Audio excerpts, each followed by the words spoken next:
लेकिन एक चीज मैं जानना चाहूंगी, आपको सोशल मीडिया से इतना ऐतराज क्यों है? आप खुद भी सोशल मीडिया पर नहीं रहते हैं और मैंने अक्सर आपको सुना है जी। आप लोगों को भी, युवा यहाँ पर बैठे हुए हैं जो अक्सर मोबाइल से चिपककर social media, Facebook, Twitter, WhatsApp, उससे आप इन्हें भी दूर रहने की हिदायत देते हैं, ऐसा क्यों? देखिए, मैं ये कहता हूँ, इससे पाएंगे क्या? शाम तक क्या पाएंगे?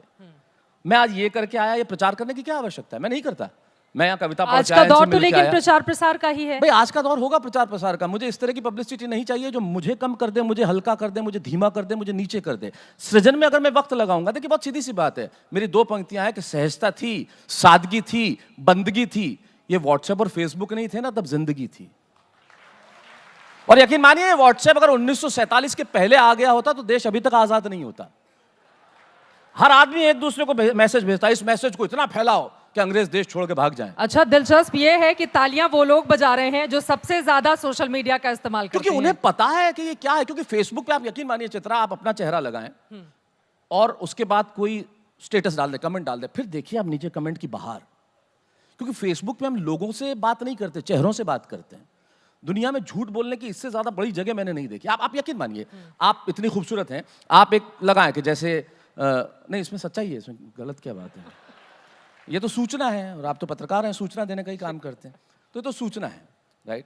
तो आप मान लीजिए एक स्टेटस लगा दें कि भाई आज मैं लोकल बस से, डीटीसी की बस से यहां तक आई। चेहरा आपका है जी, सूचना आपकी है, और फिर नीचे लोगों के कमेंट देखें, हाउ स्वीट, आप कितनी सहज हैं, देखिए आपका जीवन कितना सरल है, अगली बार ले जाओ तो हमें भी ले जाना। अब यही कमेंट मेरे जैसा कोई कर दे, चेहरा मेरा है, और मैं लिख दूंगा आज मैं लोकल बस से यहां तक आया। पहला कमेंट तो, दूसरा हमें क्यों बता रहा है, तीसरा तेरी औकात ही इतनी है भिखारी की औलाद। हम चेहरे देख के कमेंट्स बदल लेते हैं।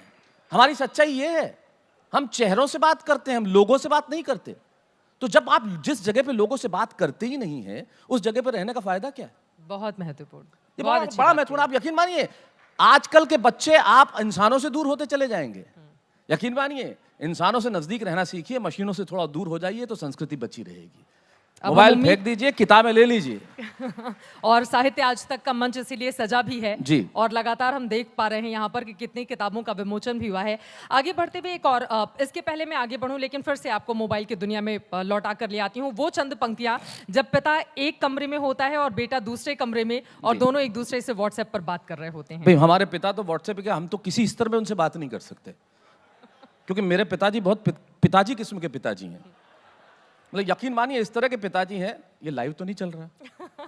डरते हैं आप लाइव से? अरे मकान के कागज अभी भी उन्हीं के नाम पे हैं। तो डरते हैं का क्या मतलब भाई? मैं मारवाड़ी आदमी हूं, बहुत सोच समझ के काम करता हूं भाई। आप सोच रहे होंगे अभी कोट पहन के कि मैं सर्दी का इंतजार क्यों करूं, नया बनवाया तो पहन लिया।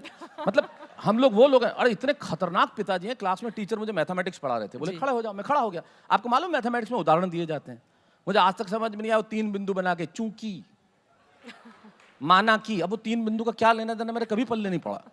तो मैथमेटिक्स में उदाहरण दे रहे थे कि खड़े हो जाओ, मैं खड़ा हो गया। What goes off my father, इसका हिंदी तर्जुमा आप खुद कर लीजिएगा।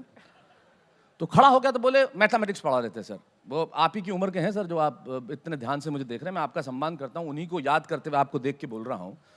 तो नहीं, आपका सम्मान मैं इसलिए करता हूं कि इस उम्र में मैं आपके चेहरों पे हंसी के सिवा कुछ नहीं देख सकते। तब मैं एक बहुत, मेरी पंक्ति याद आती है कि छत नहीं रहती, दहलीज नहीं रहती, दीवार और दर नहीं रहता, घर में बुजुर्ग ना हो तो घर घर नहीं रहता। वाह वाह, बहुत खूब। तो खड़ा कर दिया हमारे पिताजी, मेरे को खड़ा कर दिया क्लास में टीचर ने। खड़े हो जाओ, मैं खड़ा हो गया। बोले तुम्हारे पिताजी की पैंट की एक जेब में 100 रुपए हैं, दूसरी जेब में 150 रुपए, इसका क्या मतलब? मैंने कहा पैंट किसी और की है। मैं जानता हूं वह क्या हो सकता है। अरे बोले नहीं, गणित पढ़ा रहा हूं, पिताजी 100 इधर से दे दें, 150 इधर से दे दें, इसका क्या मतलब? मैंने कहा बाप किसी और का है, अठन्नी नहीं दे। अच्छा, वो बहुत सोच समझ के देते हैं, बहुत सोच समझ के। एक भिखारी आया उनके पास, बोला आपके पड़ोसी ने बहुत कुछ खिलाया, आप कुछ दीजिए। इन्होंने हाजमोला दी कि पचाता रहे, और क्या चाहिए। एक दर्जी के पास गए, वो दर्जी ने आत्महत्या कर ली। गए और बोले भाई सिलेगा कपड़े? बोले मेरा काम वही है। पैंट सिलेगा? कितने रुपए लेगा? बोले 300 रुपए। बोले बहुत ज्यादा है। निक्कर सिलेगा? बोले हाँ सिल दूंगा। कितने? बोले 75 रुपए। बोला ये ठीक है। अब वो नाप लेने लगा निक्कर का। बोले कितनी लंबी रखूं? बोले जमीन तक। तो हमारे पिताजी से हम बहुत डिस्टेंस से बात करते हैं। अच्छा, मेरे चाचा तो और भी महान है, उनसे लोग अनाथालय के लिए कुछ मांगने आए, उन्होंने 2 औलाद दे दी। भाई स्टार्टअप कहीं से तो होना चाहिए, ये तो हमारा खानदानी स्टार्टअप है, तो उनसे बड़ा डिस्टेंस से बात करते हैं हम लोग। आज भी इतने डिस्टेंस से बात करते हैं, यकीन मानिए उनसे नजरें नहीं मिलती, और उनसे नजरें नहीं मिलती शायद इसीलिए इस काबिल हुए कि हम आपकी नजरों में आ गए। वाह वाह।